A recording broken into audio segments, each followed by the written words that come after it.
ऐसे ना चलाएंगे तो फिर मेरा बाल बच्चे कैसे पलेगा। ऑटो वाले परेशान करते हैं। नौकरी नहीं मिली तो अब मेरे ये बोली मेरे को गाड़ी सिखा दो। सवारी न तो करो, भरोगे तो मारेंगे, कह धमकी दे 1000। हाँ सर, नॉर्मल गुजारा हो रहा है।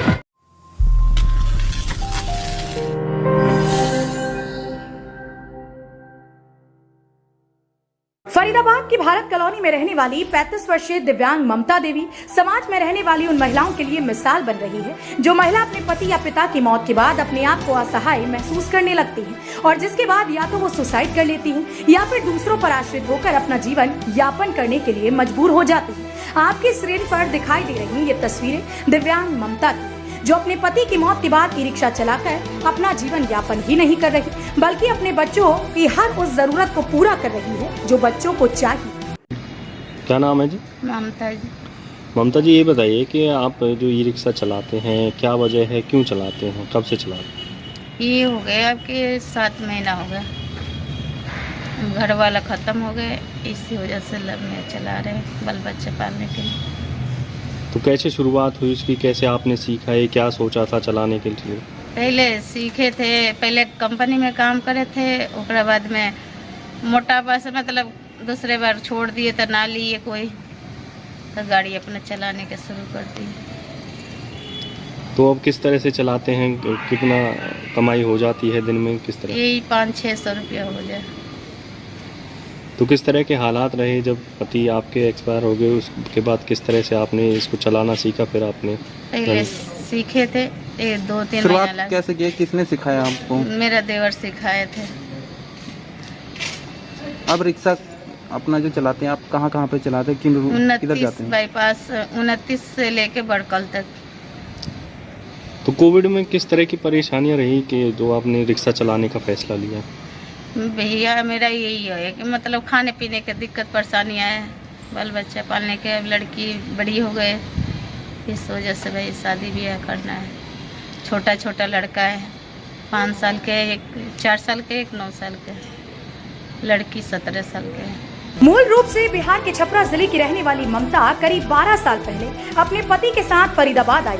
कोरोना काल के दौरान साल 2021 में उन्होंने अपने पति को खो दिया, जिसके बाद दुखों का पहाड़ दिव्यांग ममता के ऊपर टूट पड़ा। आर्थिक हालात तो पहले से ही खराब थे। पति के चले जाने के बाद स्थिति और भी बेकार हो गई। जिस कंपनी में ममता नौकरी करती थी, वहां से ममता को निकाल दिया गया। ऐसे में उसके सामने सबसे बड़ी चुनौती यह खड़ी हो गई कि वह अपने परिवार का पालन पोषण कैसे करे। परेशानियां उसके सामने पहाड़ बनकर खड़ी हो गई, लेकिन ममता ने हार नहीं मानी और परेशानियों का मुकाबला करना उचित समझा। ममता ने अपने पति द्वारा खरीदी गई यह ई रिक्शा को अपनी आजीविका के लिए इस्तेमाल करने के लिए सोचा, लेकिन उनको ई रिक्शा चलाना नहीं आता था। जिसके बाद पड़ोसी ई रिक्शा चालक ने कई महीने उन्हें ई रिक्शा चलाने का अभ्यास कराया और उसके बाद ममता ई रिक्शा लेकर फरीदाबाद की सड़कों पर उतर गई। शुरुआत में महिला द्वारा ई रिक्शा चलाने पर दूसरे चालकों ने ममता पर तंज कसना शुरू किया, लेकिन ममता ने हार नहीं मानी और फरीदाबाद की सड़कों पर रिक्शा चलाना सुचारू रखा। ममता खेड़ीपुर से लेकर बड़खल चौक से होते हुए रिक्शा चलाती और सवारियों को लाने ले जाने का काम करती है। ममता का कहना है कि जिंदगी में मुसीबत तो बहुत आती है, लेकिन उन मुसीबतों से हार मानने की जगह उनका सामना करने में ही असली जिंदगी जीने का मजा है। क्या मुसीबत हमेशा नहीं रहेगी, लेकिन अगर आप हिम्मत हार जाओगे तो मुसीबत आपके सामने हमेशा खड़ी रहेगी। पति की मौत के बाद ममता अकेली हो गई और बच्चों की परवरिश की फिक्र को लेकर ममता पूरी तरह से टूट गई। आर्थिक और मानसिक रूप से परेशानियों के बाद भी उसने अपने आप को घर चलाने के काबिल बनाया। तो लोगों ने मदद करने की कोशिश की, लेकिन नहीं करा।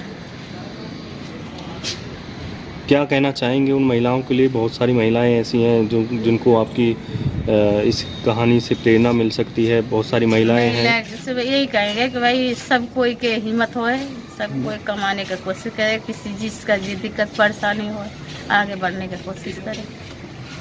क्या कहेंगे कि कहीं ना कहीं महिलाएं अकेले होकर अपने आप को कमजोर महसूस कर लेती हैं, बहुत सारी महिलाएं सामना नहीं कर पाती मुसीबत। हाँ, ये है कमजोरी भाई, सब कोई के हिम्मत होना चाहिए कि भाई कमजोर आदमी तक कर ना सके, हिम्मत बनाना चाहिए। मेरा भी बहुत डर लगा गाड़ी चलाने में, बाकी हिम्मत भी टूटे कि भाई ऐसे ना चलाएंगे तो फिर मेरा बाल बच्चा कैसे पलेगा, इस वजह से हिम्मत करके अपने चला रहे। तो अभी दिन में कितने चक्कर आप लगाते हैं, कि क्या रूट प्लानिंग है? चक्कर लगाए अब 8 साढ़े 8 बजे से लेके 12 बजे तक दिन में, फिर शाम के आपके 5 बजे से 9 बजे तक। तो अभी चलाते हैं तो अभी भी किस तरह की दिक्कतें रहती हैं जिनको आप फेस करते हैं? ऑटो वाले परेशान करते हैं, ऑटो वाले जैसे कमाए वो आके परेशान करे कि भाई गाड़ी यहाँ से सवारी मत भरो, वहाँ से सवारी मत करो, भरोगे तो मारेंगे, कई धमकी दे 1000। फिर भी मैं अपना कोशिश कर रहे हैं कि भाई जो होगा देखा जाएगा। ठीक। ममता को ई रिक्शा सिखाने वाले उसके पड़ोसी की माने तो पति की मौत के बाद ममता के घर में आर्थिक हालात काफी खराब हो गए थे। ऐसे में समझ नहीं आ रहा था किस तरह से उनकी मदद की जाए, लेकिन दिमाग ने सोचा कि क्यों ना इनको ई रिक्शा चलाना सिखाया जाए ताकि अपने घर की आजीविका चला सके। सर मेरा नाम सुरेंद्र सिंह है। हम लोग कम से कम 10 साल से पास रह रहे हैं। ये अपना बिहार से है, मैं यूपी से हूँ। और ये मतलब परेशान थे, इसके उनके आदमी विकलांग थे, पहले बड़ी गाड़ी चला करे बॉम्बे पुणे महाराष्ट्र, तो उनके पैर की नस ब्लॉक हो गई और वो विकलांग होते उन्होंने ये गाड़ी बेटी बार रिक्शा निकाला।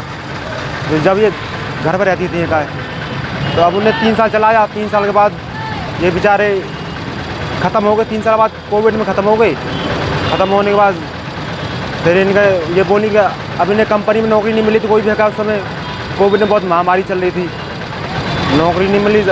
अब इन्हें मैंने ये बोली मेरे को गाड़ी सिखा दो। मैं भी पहले बड़ी गाड़ी चलाता था, मैंने गाड़ी चलाई, इनको गाड़ी सिखाई। बहुत डर भी लगा, इनका हिम्मत बहुत मानी इनने का, हिम्मत वाली लेडीज बहुत बेचारे का, ये इनके अंदर बहुत हिम्मत है। जब आगे के अपनी 3-4 महीना में ट्रेंड हो पाई। अब गुजारा हो रहा है? हाँ सर, नॉर्मल गुजारा हो रहा है। हरियाणा वरदान की टीम भी ममता जैसी साहसी महिला के भगवान से प्रार्थना करती है कि भगवान उनके साहस को कभी ना टूटने दे। साथ ही उन महिलाओं से भी अपील करते हैं कि जो महिला किसी तरह से अपने पति को खो चुकी हैं, वो भी अपने साहस को ना तोड़ें और ममता की तरह आत्मनिर्भर बनकर समाज के उन लोगों को यह संदेश दें कि महिला भी पुरुषों से पीछे नहीं है। हरियाणा वरदान के लिए फरीदाबाद से जितेंद्र बेनीवाल की रिपोर्ट। देश व प्रदेश की खबरों को सबसे पहले देखने के लिए हरियाणा वरदान चैनल को सब्सक्राइब करें, लाइक करें व शेयर करें।